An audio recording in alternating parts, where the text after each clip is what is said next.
Hello, this is John T. Rhapsodes Esquire, purveyor of awesome old-school audio stories, bringing you a funny one today from 1906 called From the Cabby Seat by O. Henry. This story involves a hansom cab, as opposed to a hansom cab. It is a horse-drawn carriage patented by Joseph Hansom in 1834 in York, England. It was designed with a low center of gravity for fast and agile cornering in crowded city streets like London and New York.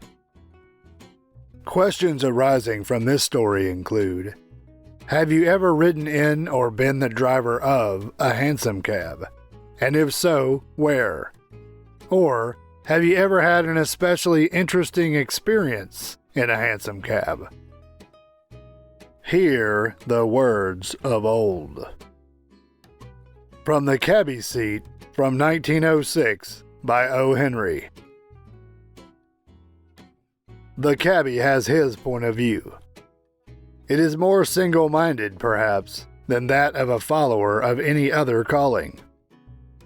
From the high swaying seat of his hansom, he looks upon his fellow men as nomadic particles, of no account except when possessed of migratory desires. He is Jehu, and you are goods in transit. Be you president or vagabond, to cabby you are only a fare. He takes you up, cracks his whip, joggles your vertebrae, and sets you down. When time for payment arrives, if you exhibit a familiarity with legal rates, you come to know what contempt is. If you find that you have left your pocketbook behind, you are made to realize the mildness of Dante's imagination.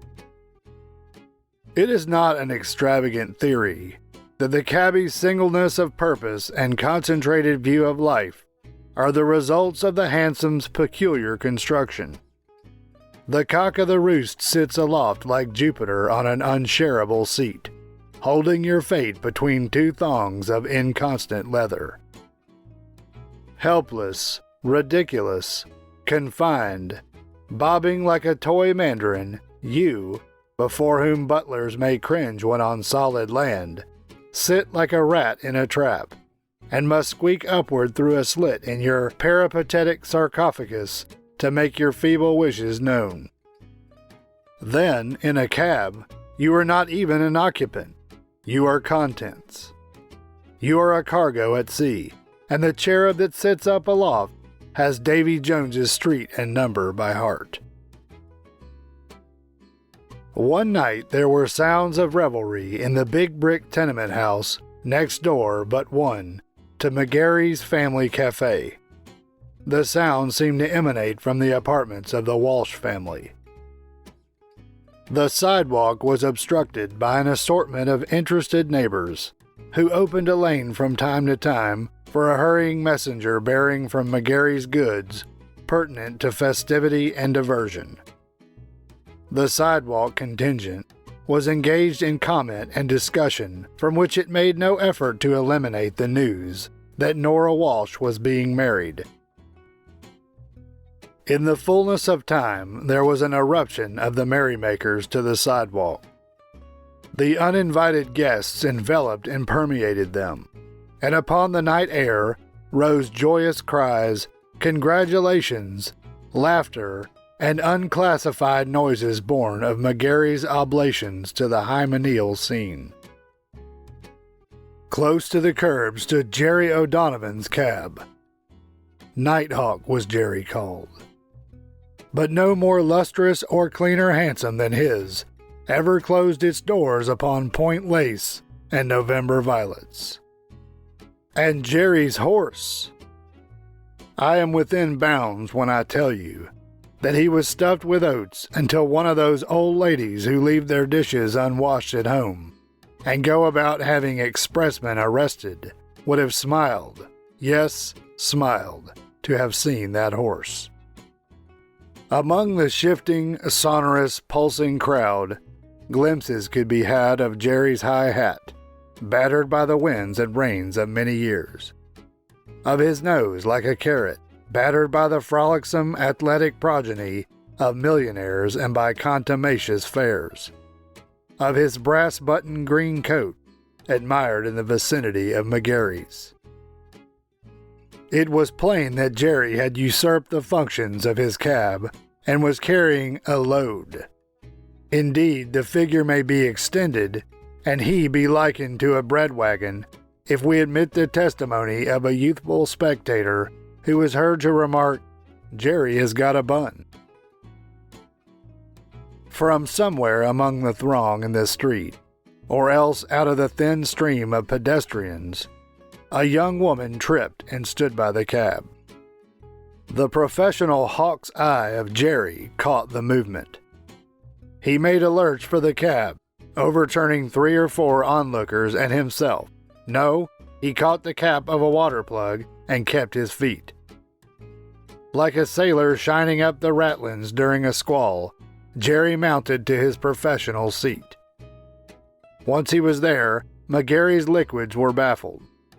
He seesawed on the mizzenmast of his craft, as safe as a steeplejack rigged to the flagpole of a skyscraper. "Step in, lady," said Jerry, gathering his lines. The young woman stepped into the cab. The doors shut with a bang. Jerry's whip cracked in the air. The crowd in the gutter scattered, and the fine hansom dashed away cross town.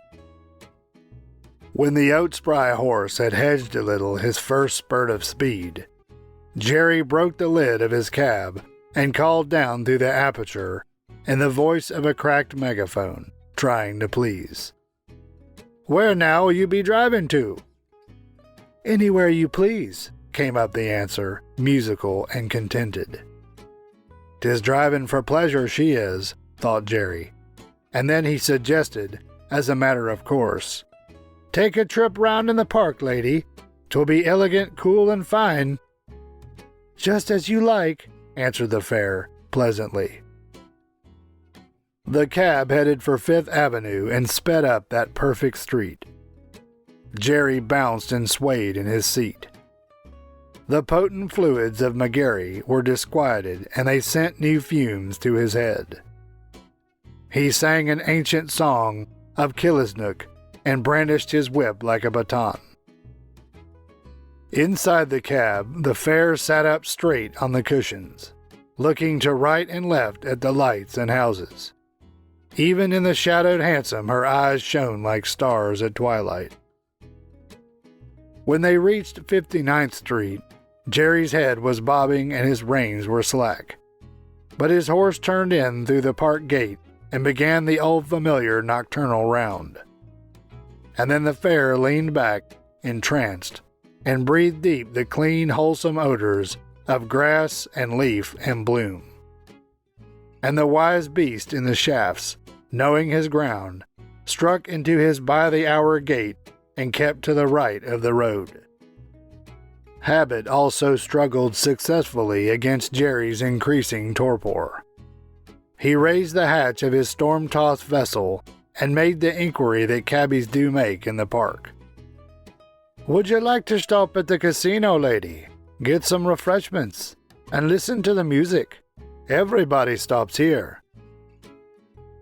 "I think that would be nice," said the fare. They reined up with a plunge at the casino entrance. The cab doors flew open. The fare stepped directly upon the floor. At once she was caught in a web of ravishing music and dazzled by a panorama of lights and colors. Someone slipped a little square card into her hand, on which was printed a number, 34. She looked around and saw her cab 20 yards away, already lining up in its place among the waiting mass of carriages, cabs, and motor cars.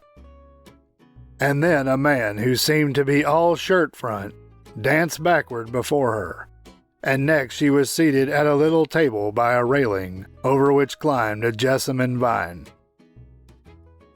There seemed to be a wordless invitation to purchase.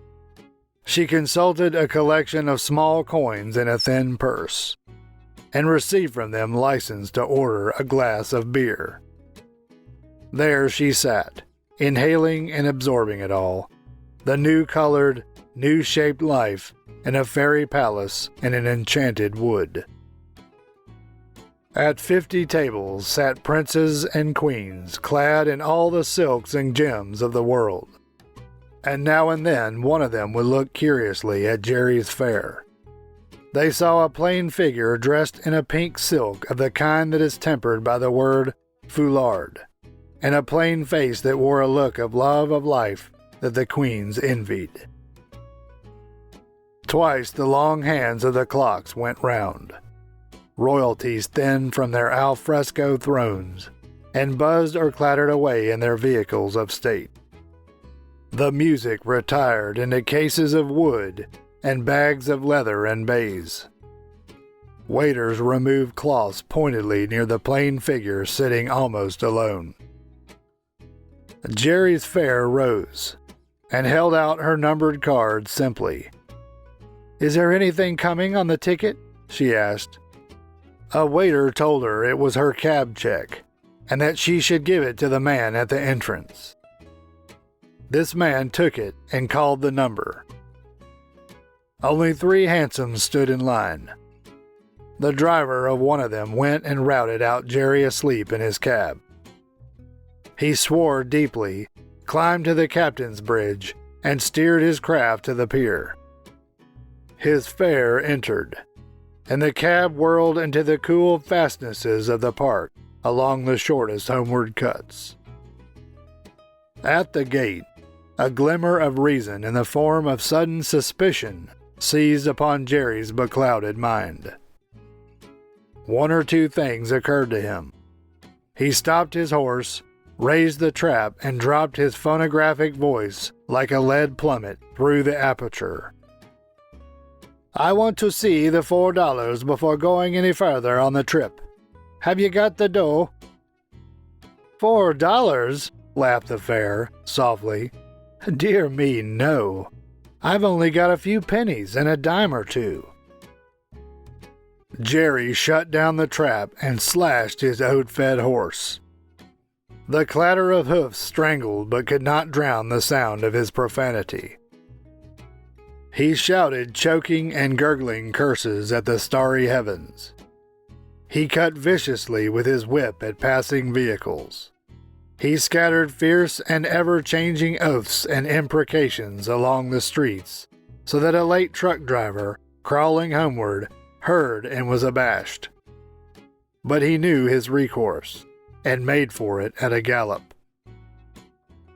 At the house with the green lights beside the steps, he pulled up. He flung wide the cab doors and tumbled heavily to the ground. "Come on, you," he said, roughly. His fare came forth with the casino dreamy smile still on her plain face. Jerry took her by the arm and led her into the police station. A gray-mustached sergeant looked keenly across the desk. He and the cabby were no strangers. "Sergeant," began Jerry in his old, raucous, martyred, thunderous tones of complaint, "I've got the fare here that—" But Jerry paused. He drew a knotted red hand across his brow. The fog set up by McGarry was beginning to clear away. "Ah, a fare, Sergeant," Jerry continued with a grin, "that I want to introduce to you. It's me wife that I married at Old Man Walsh's this evening. And a divil of a time we had, 'tis true. Shake hands with the sergeant, Nora, and we'll be off to home." Before stepping into the cab, Nora sighed profoundly.